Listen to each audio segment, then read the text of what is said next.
Hello everyone, welcome back to the most popular channel on YouTube 2 years in a row. Appreciate that, thank you. I don't know, I just felt like talking about a few things. One of them being the Dollar Tree, mostly because I've been going there quite a lot lately, mostly due to the fact that I am a poor college student, and that is where I can afford to shop. I say that though as if it's like a good financial choice to shop at the Dollar Tree. I don't think it actually is. Yes, everything is $1, or rather $1.25 nowadays, but that is not indicative of the quality of the items that you are getting at all. If anything, many of the items are worth a lot less than $1, let alone $1.25. But at the very least, when they're selling 4-packs of Faygo cotton candy for $1.25, that's a 4-pack, that's about 30 cents a can. I can't really complain. Where else are you getting drinks for 30 cents a can?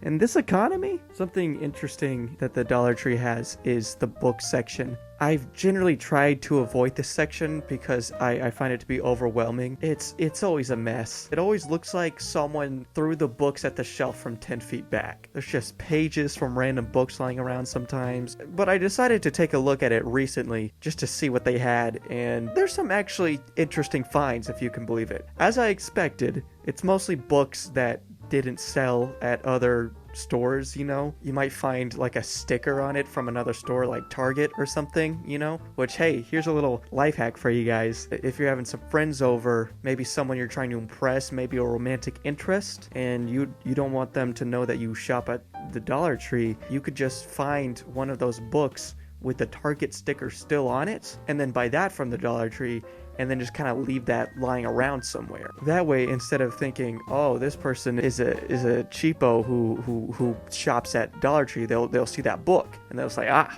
that's someone who has a slightly above average amount of money to spend. So there you go. You might also find some autobiographies of people you've never heard of, so that could be an interesting read.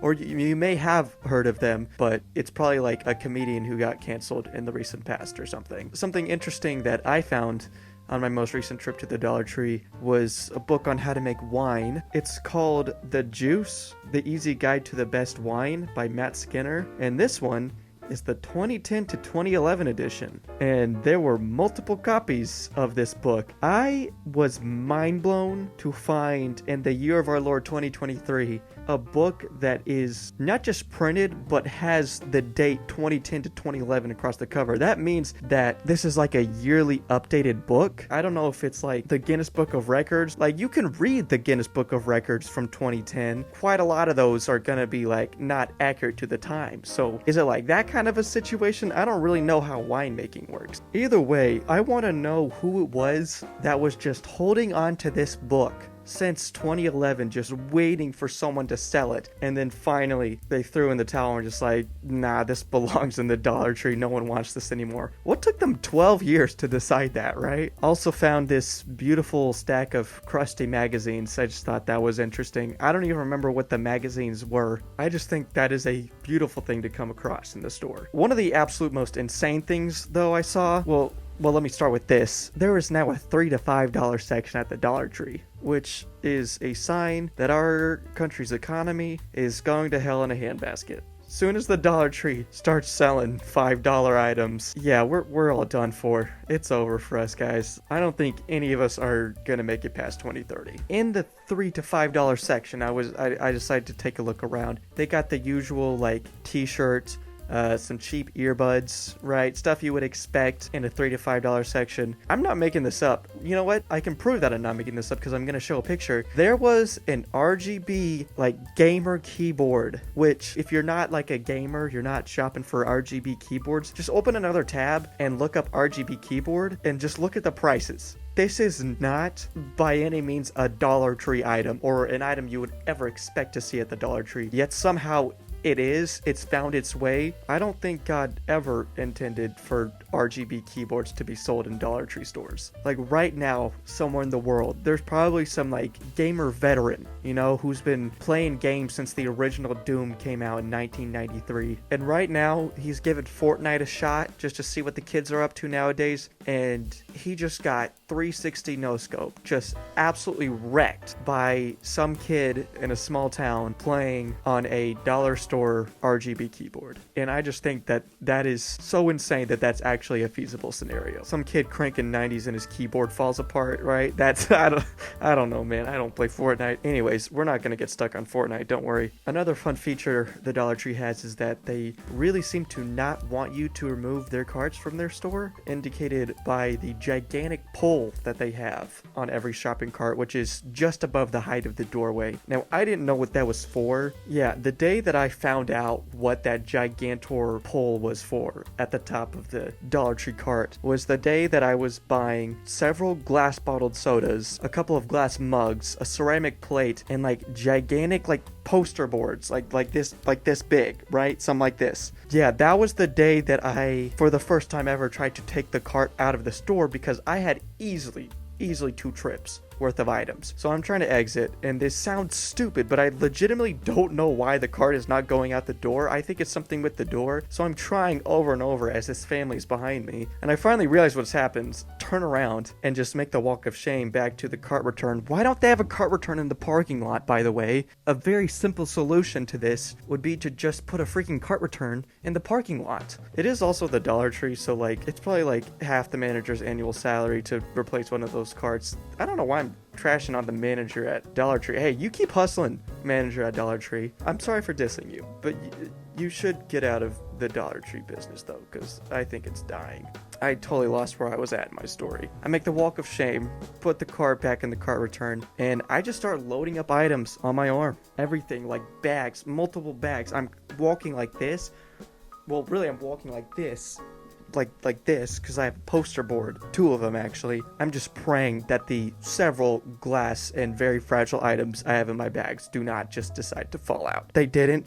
Thank goodness. That was an absolute miracle of the Lord that I made it there without spilling things, but it would have been nice to have known. Honestly, I would have rather have just bought half of the items, taken them out to the car for one trip, and then gone back in and then bought all the other items. That would have been better than humiliating myself in front of some random family. I guess it's not that big of a deal. I care too much what people think of me. I don't know, man. Anyways, the Dollar Tree's pretty cool. Don't buy more than 1 trip worth of items, and get the 4-pack of Faygo whenever you can. That's a pretty good deal. This is just a random thought that I had in my list of thoughts to talk about in my videos. It doesn't really fit with anything else I'm talking about, so I'm just gonna put it here, I guess. Anytime someone who like knows my mom has seen me in public and has told me to go say hi to my mom for them, I legitimately don't think I've ever done it. And not because I'm like too good for them, not because I don't like my mom or whatever, but because I legitimately have never remembered that they told me that. Like, I will remember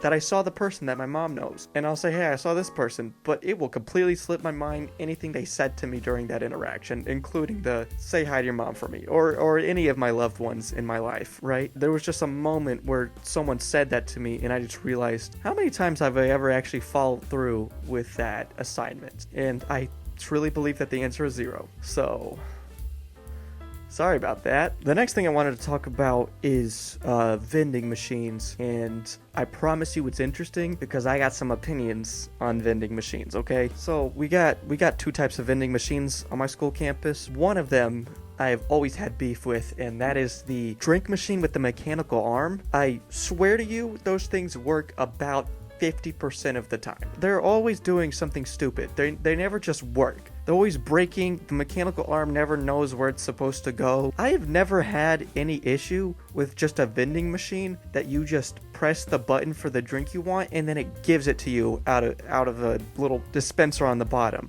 Why in the world do we need these machines that have this fancy schmancy arm that just breaks every other day? It always needs to be repaired. If one of these machines exists in your life, somewhere where you go to school or work or whatever, next time you see one, go up to one and like look down into the bottom of the machine on the floor. I guarantee you there are like 3 sodas down there. Yeah, I hate those machines. I really hate them, and I hope we replace them with normal machines that you can just press a button on and it just gives you your drink like a normal vending machine should. The other type of vending machine we have though is the snack vending machine, and I've actually not really had much trouble with those vending machines. I've seen seen those videos where like a snack gets stuck? That's honestly never happened to me. So I've always been cool with these machines. Except for just recently when I went to the vending machine in my school library. Now, I don't know if I've never used this vending machine before or if it's just been a while, but I have no memory of ever using a vending machine that talks to you. Okay, is this a thing now? Are vending machines talking to us, or is it just the one in my school library? Because I hate that even more than I hate the mechanical arm vending machine. I'm passing through the library. I'm getting a snack from the vending machine. I swipe my card and the thing starts talking to me. It tells me to make my selection. Like, that isn't the obvious next thing to do after swiping your card on a vending machine. I make my selection. It tells me that it's vending. It says vending. I know it is. I can see the Doritos being expelled from the shelf as we speak. I don't need you to tell me that's happening. It serves it, and then it says thank you, and which was very nice, but an LCD display saying the same thing would have sufficed. I don't need a vending machine to talk to me. I don't need a vending machine to talk to me, especially when there are two people who are studying right next to that machine. Why does a vending machine need to talk? What does that help? What purpose does that serve? I know that's not for the visually impaired, because if you're visually impaired, you can't even see the food in the machine in the first place. It is like, I think, genuinely the most intuitive machine that has ever existed, ever. I think you could give like a 3-year-old a couple bucks and send him to a vending machine and he would have no trouble getting himself some goldfish. Why do we need a machine to tell me to make my selection? No machine should ever talk to you, but especially not one of the most intuitive machines known to man. It's just insulting. There are so many issues with technology and computers and machines. We could have people solving those problems, but someone, instead of solving those problems, said, you know what? Let's make a talking vending machine. Great job. Good job. You solved absolutely no problems. You solved a problem that has never existed. I'm mostly upset just because it was just embarrassing that I was making a bunch of loud noises in the library as there were two people studying. But it's not my fault they decided to put the one talking vending machine on campus in the library. That's on the school for that, honestly. I'm also aware that everything I've complained about in this video are very much first world problems. But you know what? When people are just creating problems that have such simple solutions to them and no one is fixing them, I think I can complain a little bit. Yeah, that's pretty much it. Hope you enjoyed this video. If you did, leave a like, and if you didn't, leave a dislike. You can subscribe if you want, but once again, can't guarantee you're gonna see any consistent schedule from me. Thank you for watching. I'll see you when I see you, and remember to stay epic. Peace.